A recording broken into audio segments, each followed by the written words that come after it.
Let's take a look at how to use the dog mode on the Tesla Model Y.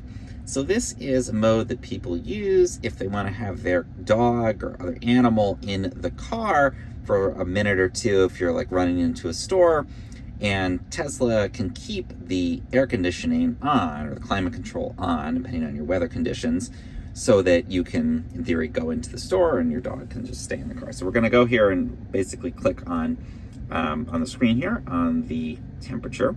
It's going to pull this up, and then you can see the different modes along here, and you can choose the dog mode, and it's going to explain what that is. So the climate control on the screen is going to stay on even after you exit the car, and that's going to keep the temperature maintained inside of there.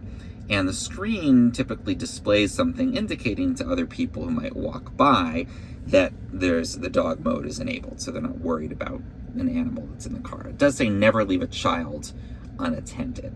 So it will lock the doors. It's going to disable the cabin locks, and again keep the temperature steady, and then display that. But again, doesn't say to use it with anything other than a pet.